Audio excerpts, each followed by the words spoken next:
Hello and welcome to the Client Experience Revolution podcast. I'm your host, Raya Gonzalez, and I am here today with Wendy Jensen. Welcome, Wendy. Hi, I'm so excited to be here.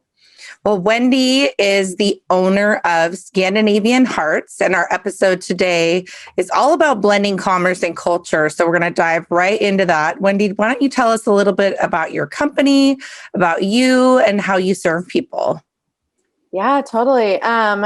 So I'm kind of, I think as everybody this past year, I've been doing a lot of reflecting and looking back on my just kind of really realizing where I am and appreciating where I am and looking back on how I got here. And my journey that led me to today. And I worked as a sales assistant at Nordstrom's all through high school and college. So I was on the sales floor there. And then I was able to work abroad after college. I went to Denmark and taught marketing at a business college. I came back, I was a buyer at Macy's. And then when e-commerce started, I was so excited and so intrigued by the internet and all the capabilities and really just like the mass way to reach people, the scale. And so I got a job at Expedia. And I was there for about 10 years, which was so much fun, so innovative.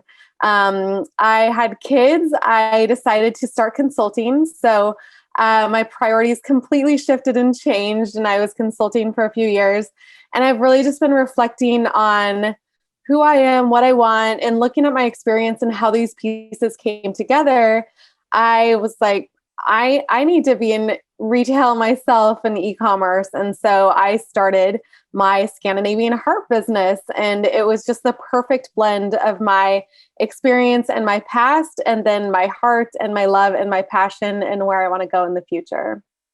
I love that. I love that. And then before we get to what the hearts represent, because that is really, I mean, they're adorable and they are beautiful, but there is meaning behind them as well. How did you start up a retail business? How was that for you going from consulting and switching over to selling products? Yeah, it was, it's a really fun journey. So consulting, I love consulting. I love e-commerce. I love business, and I love helping my clients. So consulting was such an amazing way to kind of be like ground floor again, one-on-one with other business owners and really helping them grow, build, launch, scale, all of the things. And every time I did it, I'm like, oh, I'm giving my all to build all of my clients' businesses. I should be doing this for myself. Like, why don't I use my tools and my experience and my expertise and build my own passion project and something that I love? And I could really, instead of like talking the talk to my customers, I can walk the walk with them. And it was kind of a really proud, defining moment for me. I love that. Tell us about Scandinavian Hearts. I know that it started as a sticker and it has grown to be so much more. Tell us about the hearts themselves. For those who are watching us, she, I know, has a couple of examples, but we'll describe them as well. Tell us about what they are, what they represent, and, what they mean to you. Yeah, for sure. So I knew I wanted to start a retail business. So it's kind of where my passion and expertise lie. But I didn't just want to create additional products. I didn't want more products in the world. I really wanted to use my platform to do something unique and different with meaning. And I've always loved hearts, and it sounds so simple, but to me, it creates an emotion. It's something that I love.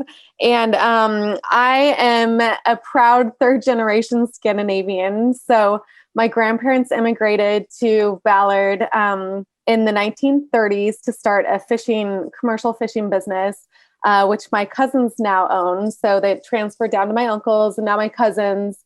And my heritage has just always been something that I've really been proud of. But I didn't know how to share it in a meaningful, modern way that made sense to my friends, even my family. I knew, having young kids, I knew that it was really important for me to transfer the stories and the traditions and the arts and the crafts and all of those things to them, but I didn't really know how, and it felt overwhelming. So I kind of connected the dots using my hearts with this cultural piece that I love.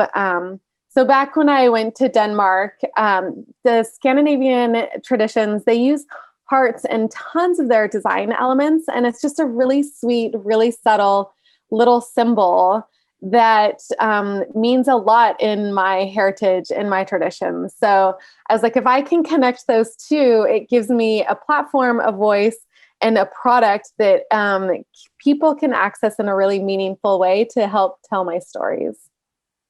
I love that. I love that. And there's different, are there meanings to the different designs, or is it just that those designs are like just historically show up? Because I know like one that I was really drawn to that you have was like a braided design that you have. Yes. So I have this example here, and it's called a woven heart. Yes. And it's a part of a story for the Scandinavian history. So they believe it started with Hans Christian Andersen, the famous children's author, back in 1850s or 60s. And he wrote about it in his books. And it's a woven heart. So he created these woven heart baskets out of paper, and the kids fill them with treats. And then they give them to their friends, like on Valentine's Day and Christmas, really, it's the tradition. And so they hang these hearts on Christmas trees to represent like that kindness and that giving. So I took the tradition and I made a sticker out of it. What I love about these stickers is, especially during quarantine when we're all stuck at home, you kind of feel stuck and you're looking for ways to have meaning and value in your life. And you want to be surrounded by things that give you joy and fill you up with love. Yes. And not all this like negative news and media and feeling stuck. So that's when I created these stickers, and I put them on my windows, my mirrors, our vases, glasses, and they're just little reminders throughout the day that I catch a glimpse of, and it makes me smile and it fills my heart. And even just you asking about the woven heart, it gives me a way to like share my stories and keep these traditions alive. So yeah, the woven heart is such a great example of, it's a really simple style, simple design, but there's such meaning and story behind it. And for my customers, either they love the style and then they learn about the meaning, or they love the story and it really fills them with joy and purpose. I want to know like why the sharing of the stories is, your culture is so important to you. But I also wanted to share that one of the things that really drew me to this was I had just been having a conversation with my girlfriend who is Native American.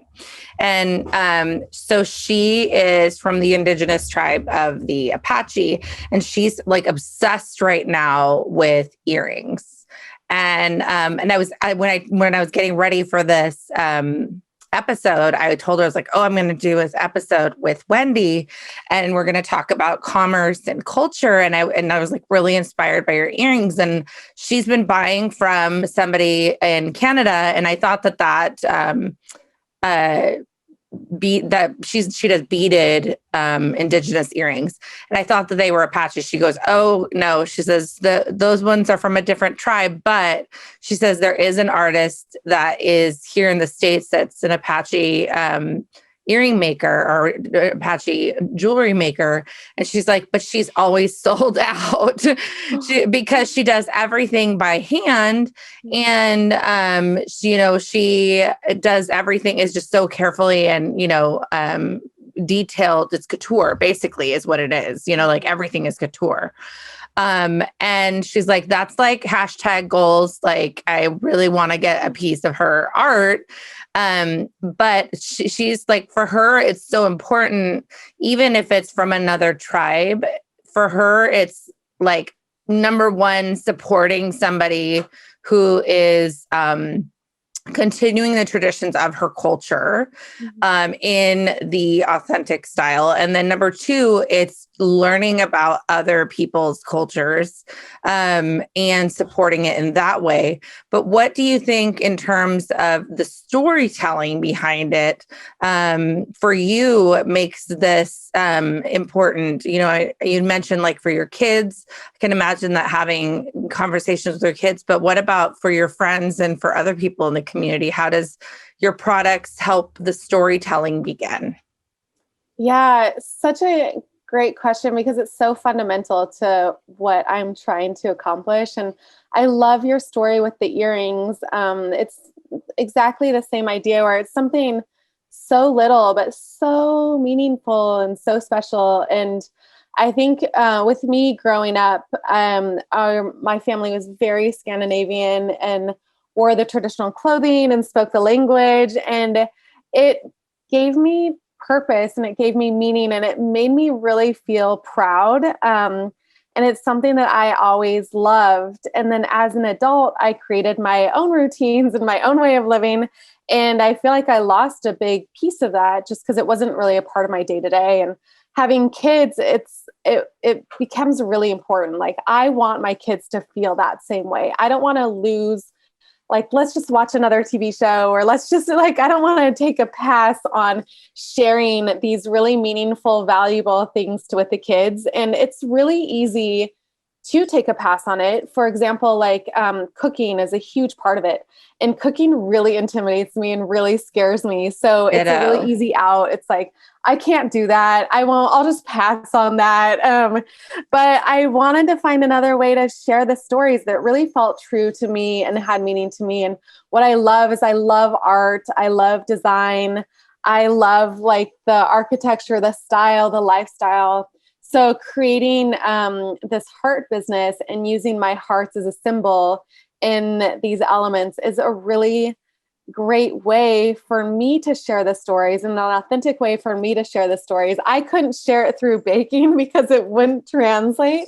But sharing it through product in a creative outlet just starts the conversation. And like I said, it gives you that visual representation of you can almost feel.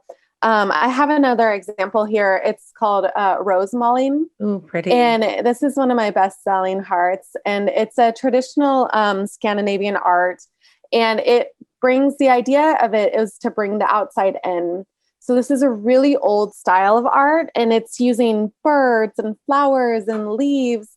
And, in the Nordic countries, it gets really dark really early and really cold.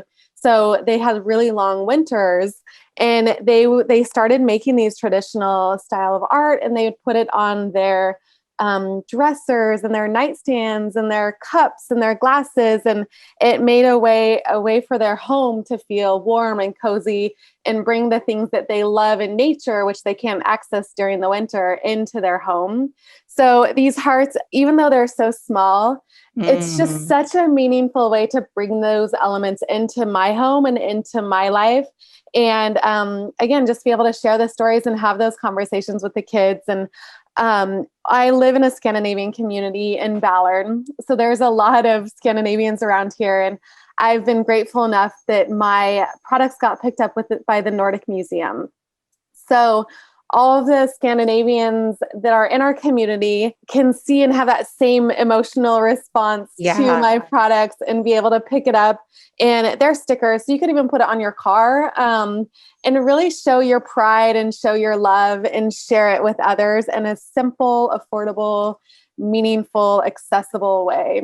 I love that. You're talking about cooking, and my husband is from Mexico, and one of the dishes it's a staple. Like, it is one of the things that it's going to be at Christmas or a birthday party or at a wedding or whatever. And it's called pozole. And there's different regional ways of making it. But I had this whole conversation with my youngest daughter, who she does not like to speak Spanish. She in a lot of ways, she's been lived in a very white world. And so she's not had as much of the exposure to the culture as my other two daughters who are older. And, but she loves this dish. And she's like, but I want to know how daddy makes it. I want to know like the real way. Like, and I go, well, honey, the real way is real for different people, because I was explaining how regionally people make it different ways. And that like really warmed my heart to think, like there's like something that she's gravitating to that calls her to her culture. But, the other thing we do my husband is really good about doing this. Anytime we do go to Mexico, he will buy things from like local artisans. Mm-hmm. So we were out somewhere on the beach, and there was a guy who made mini they weren't portraits, they were paintings of like the ocean, but they were like on maybe a 3x5 canvas, like a tiny canvas. And he would use like toothpicks as his paintbrushes, and like just these tiny little itty bitty paintings. And all of a sudden it would come to life, this like gorgeous scenery on this tiny little thing. And we still have them to this day, but he just thinks like, I just know like it's hard for everybody here. And like for somebody who has a gift and has a talent, like not everybody can afford to enjoy the finer things in life like art. And I want to support that person because what they're bringing to the world is beautiful and it's part of our culture. And then we get to bring that home. And every time he sees those little things, he is taken back to that moment of standing in front of what was the inspiration for that piece of art. Wow. And, so it's like, I think sometimes people can think that cultural commerce could be something that's like taking advantage of the culture. And I think we have to be careful about, who was it? I think this is so embarrassing to admit because I've just started dipping into this, but I was watching something on TikTok. And somebody, and again, I'm not quoting directly, but they were asking if buying a certain thing was cultural appropriation. And she said, I am an artist in my culture. Mm-hmm. And if you enjoy the art that's made by a BIPOC person, or you're made by a person in that culture, and you want to buy it from that person, that is not cultural appropriation. If her particular product or whatever. She says, if you're going to buy something from my culture from somebody not in my culture, then you might want to evaluate your reasons behind that. You know what I mean? Like if it was, not like bashing on anything made from China or anything like that. But like if it's supporting the culture and supporting the advancement of the story, that's one thing. You know what I mean? If it's helping somebody who's not connected to the culture benefit off of the back of the people who are part of the culture, that could be a whole different conversation. So I think that anything that advances the storytelling and advances the generations of like really honoring tradition, and it's like your inheritance, right? You get to pass down this thing that your grandfather brought over and passed to your parents and your uncles and your cousins, and now you, and then through your love for your culture, you're helping other people have those stories in their households. You know what I mean? Because like you said, you live in an area that's so rich in Scandinavian tradition. So people go to the Nordic Museum and pick up a sticker and they're like, oh my gosh, this reminds me of when my grandma, blah, blah, blah, blah, blah. And they get to tell that story to their kids. Mm-hmm. And so I think it's the same too. I think if there's a culture that you're interested in or that you feel connected to, like find out who is involved in that community and what, what artisans they have, and then find out the stories behind it, because that's really what is fascinating. It's not just like a cute product. It's that it has meaning, it has impact, so I think that, I think that's exactly the thing. For me, this feels so genuine and so authentic. I feel like you can see that in the products, and you can feel it and a lot of things are trendy, which is awesome. And, trendy helps share stories too. But as you're getting into those trends, just being mindful and appreciating the story of how that came about, instead of just kind of buying into whatever it is. like you said, really appreciating the story behind it, or really looking into the meaning behind it and the impact it's having. Because people can spout out that like they get attracted to the genuine and the authenticness of products and creations and brands.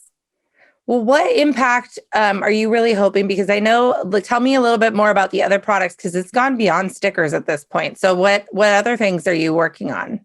Yeah. So just one example. Well, so my business started during the holidays, and I love like hand carved wood. So I have a wood ornament, and it's not relevant now, but I'm so excited for holiday season next year because it'll just be so much fun. But what's coming up now is Norwegian Independence Day is May 17th. So I created some pins. It says Proud Norwegian. Oh, that's so cute. Yeah, it's so fun. So in Ballard, they do a parade, a Norwegian Independence Day parade, and it's the biggest parade outside of Norway. So I wanted a way that people could show their pride. Again, for me, something that is accessible. I think a lot of times when people think about heritage and like they think about big pieces or expensive things. And I think that people can bring it into their home or share their pride in a way that's accessible and meaningful and like on a pin or, I want to make it, people feel proud and be able to access my merchandise. So I also have bags, and then I'm going to start creating jewelry. Ooh, fun. I love it. We have at our house, like when you said that, I thought this is probably the least expensive thing that we bought, but says quite a lot when you pull up to our house. And that is that we have 2 flag holders in front of our house, and we have an American flag and we have a Mexican flag. Oh. And that's like, so it's pretty clear when you drive. But they're both important. I mean, my husband is a U.S. citizen. He's a proud U.S. citizen. But in Mexico, you actually do not have to renounce your citizenship if you become a U.S. citizen. So even though here he's only recognized as a U.S. citizen, he's still Mexican through and through. And our children identify as Mexican. So if you ask my daughters what they are, they will tell you they are Mexican.